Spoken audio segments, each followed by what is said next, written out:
This is what I experienced minutes after setting foot in my family's hometown.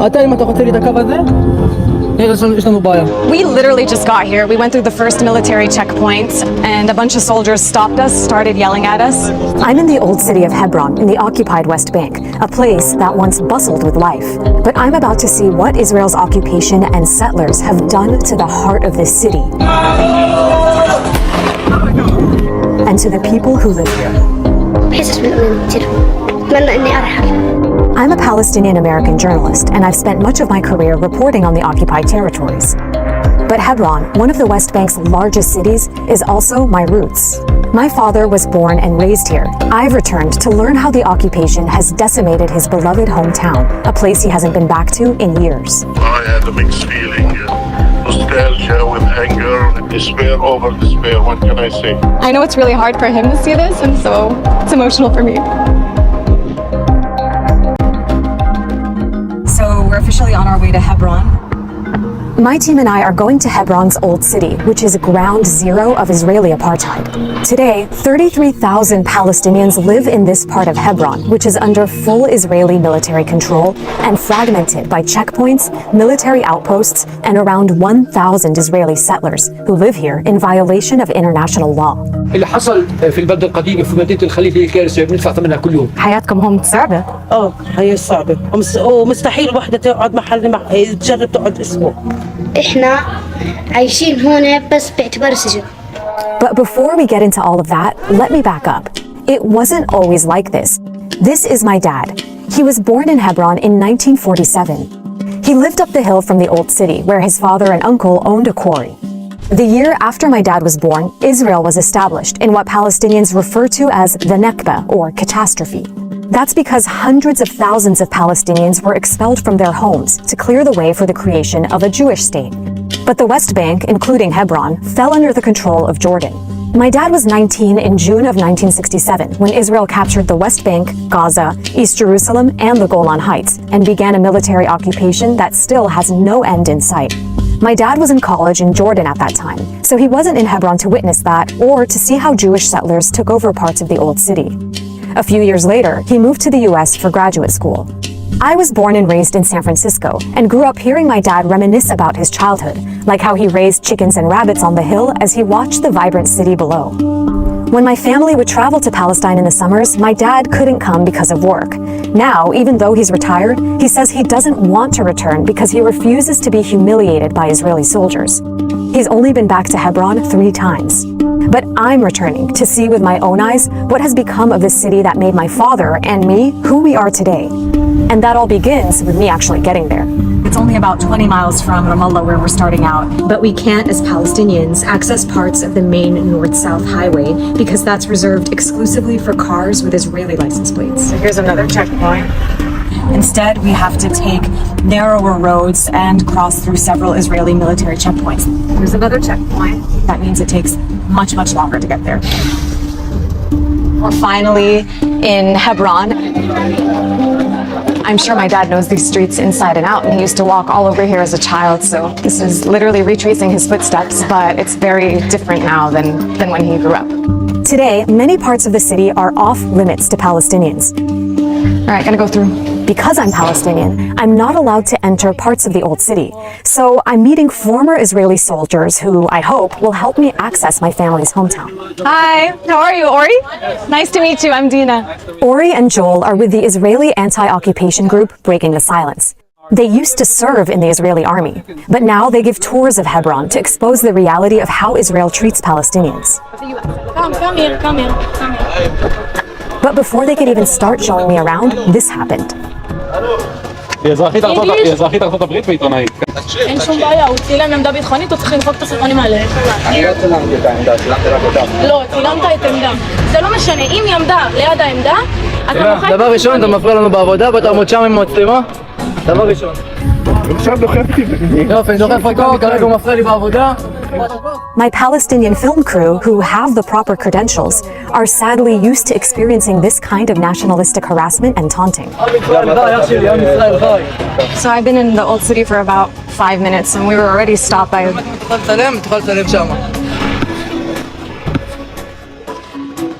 We literally just got here and a bunch of soldiers stopped us, started yelling at us, started harassing my cameraman. They just asked to see our IDs. I showed my US passport. To all of a sudden have like 6 or 7 armed Israeli soldiers just swarm you. It's honestly really upsetting that this is how you get welcome to your own home city. The former soldiers I'm spending the day with say this is a typical scene. When you consider the fact that they grew up in Israeli society, they have education and media and the political system, all of those elements are telling them that Arabs are scary, Palestinians are bad. And then they get an opportunity when they're in the army, they have power in their hands, and it's not surprising that they use it. Finally, the soldiers give us back our IDs. Let's continue, right?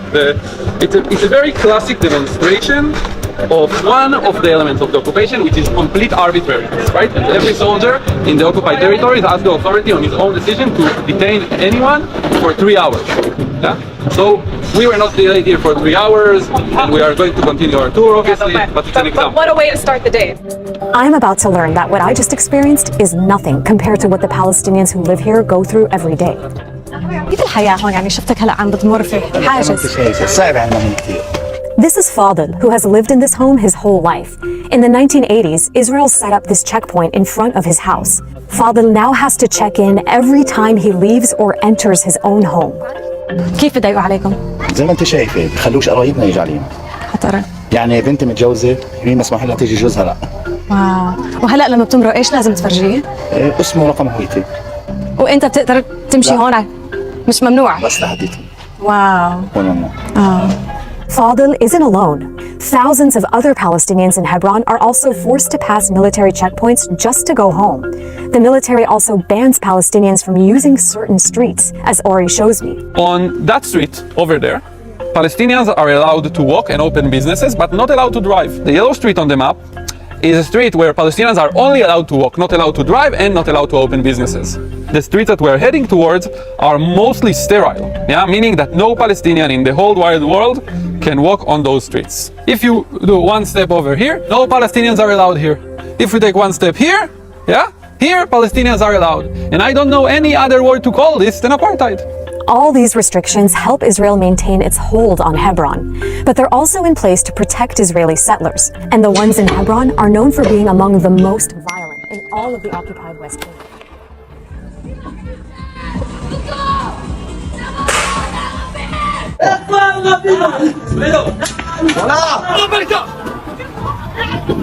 Our order in Hebron is protect the Jewish settlers, right? We don't have an order protect Palestinians if settlers harass The soldiers never protect the Palestinians. Yeah, unfortunately, it's not in our order.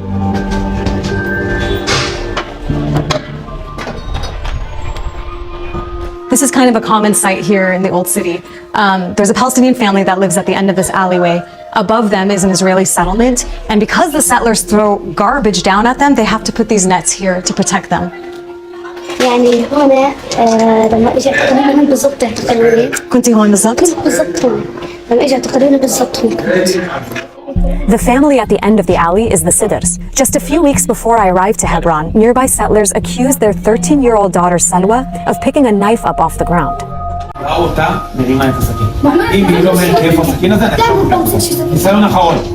فقد كل شيء معيش ولا سكين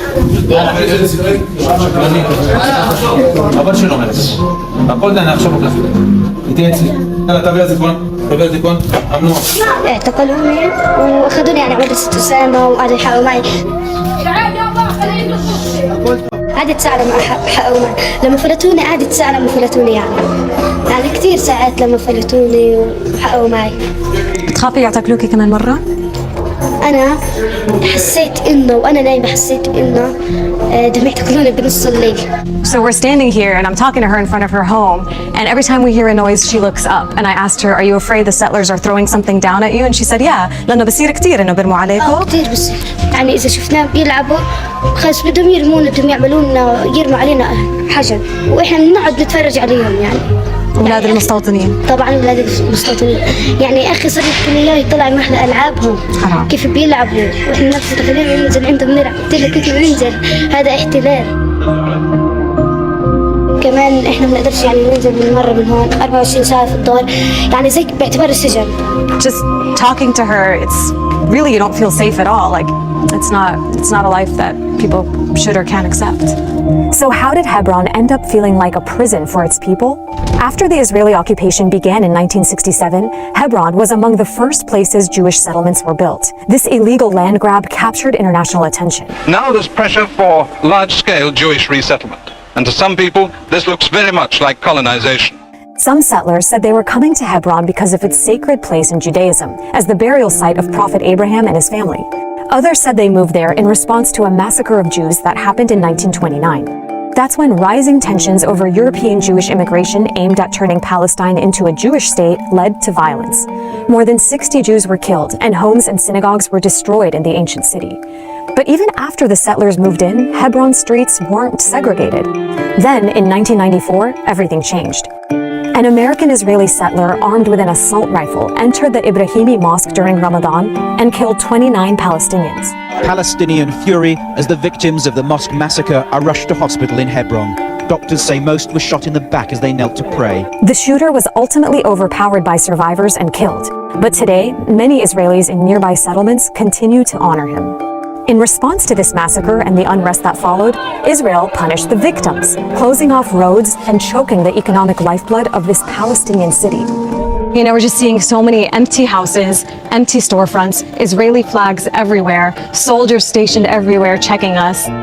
Since the crackdown, over 1,500 Palestinian-owned shops have closed for good, and more than 1,000 Palestinian families have moved away from Hebron city center. They have decimated the old city Israel has. And it's really unfortunate to see. I mean, this should be a thriving, bustling marketplace right now, and it's completely empty. Look at these empty homes. Used to be the prime real estate in the West Bank. Here, She's harassing a Palestinian right now, just because he's sweeping. What we can just see here, the Palestinians clean the street. They just tried to clean around the military post to do their job. Yeah, because this is still a street where Palestinians are allowed to walk. And this settler woman told them that they shouldn't enter. They shouldn't enter there. They cannot enter this, even though it's a military post. Please don't touch our camera. That's wild. The settler woman got mad at the Palestinian for sweeping the street, and then she attacked us and our cameras and tried to block us from filming. Many of Hebron's settlers moved here from the United States. Sadio came from Brooklyn a few years ago. Does it bother you that you're living somewhere so heavily militarized where Palestinians that have been here for generations are getting kicked out of their houses and can't walk on certain streets? So I'll ignore the use of the term Palestinian since there is no such nation or people. It doesn't bother me at all.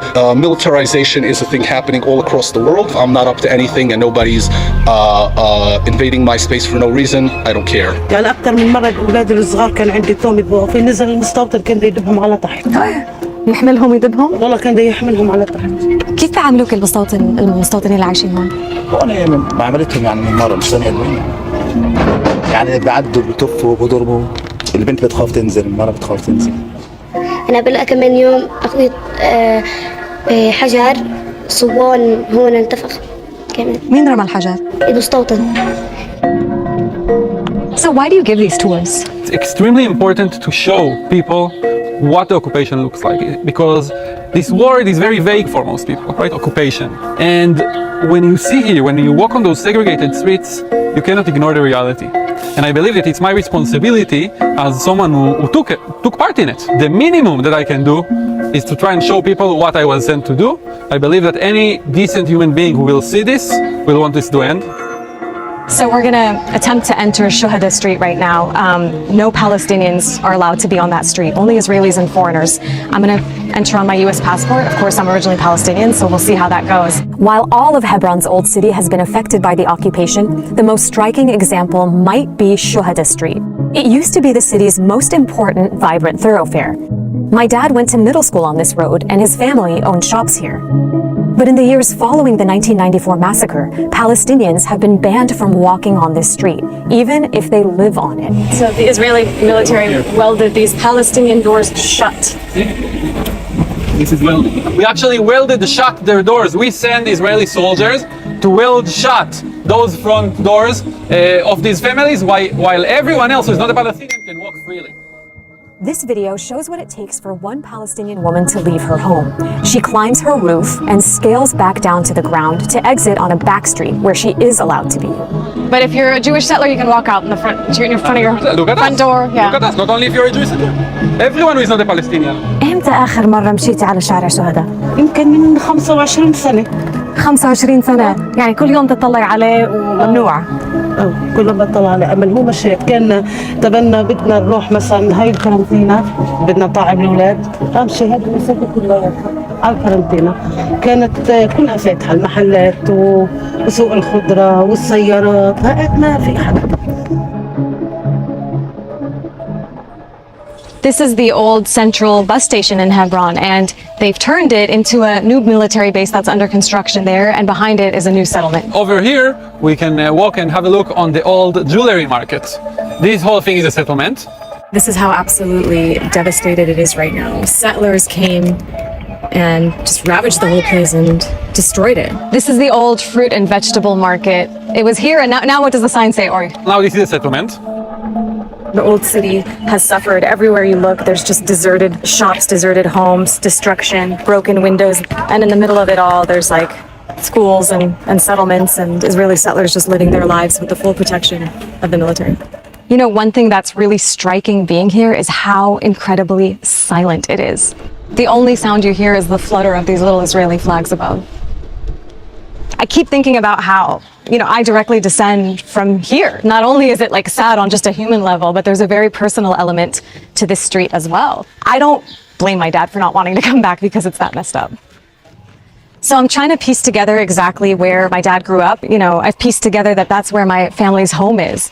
And the view is of a bunch of Israeli flags and a military outpost on the hill over there. And in between them, the cemetery where my grandparents are buried and the home that my father grew up in. So, man, I wonder if he's awake right now. I should FaceTime him. Hi, Baba. Hi, good morning. Good morning. How are you?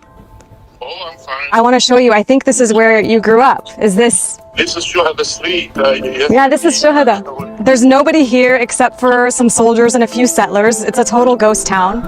During the days, you see the people in the market, and at night, I could see the singing and the dancing. It was like the heart of the city. Sad, so sad. It's so sad. Well, I had a mixed feeling, nostalgia with anger. This is the old vegetable market. Does this look familiar to you?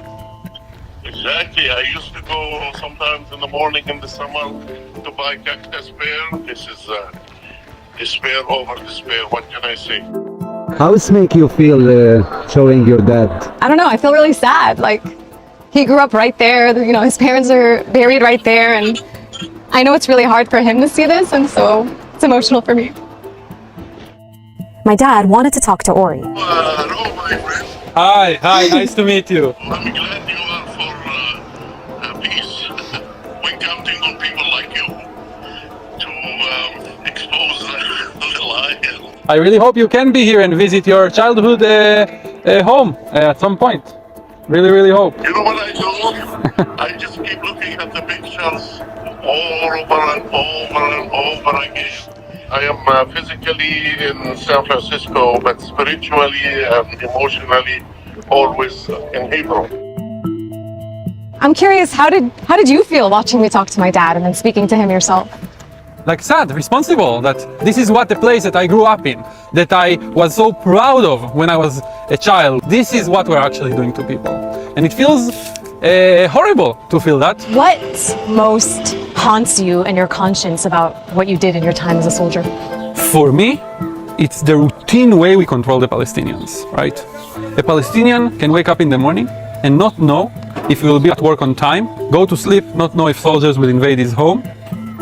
We basically control the most simple and basic elements of life. It's designed to break down the population of Palestinians and show them who's in charge and humiliate them on a daily basis. Exactly. How can we make 2.5 million Palestinians in the West Bank to feel that they cannot lift their head up?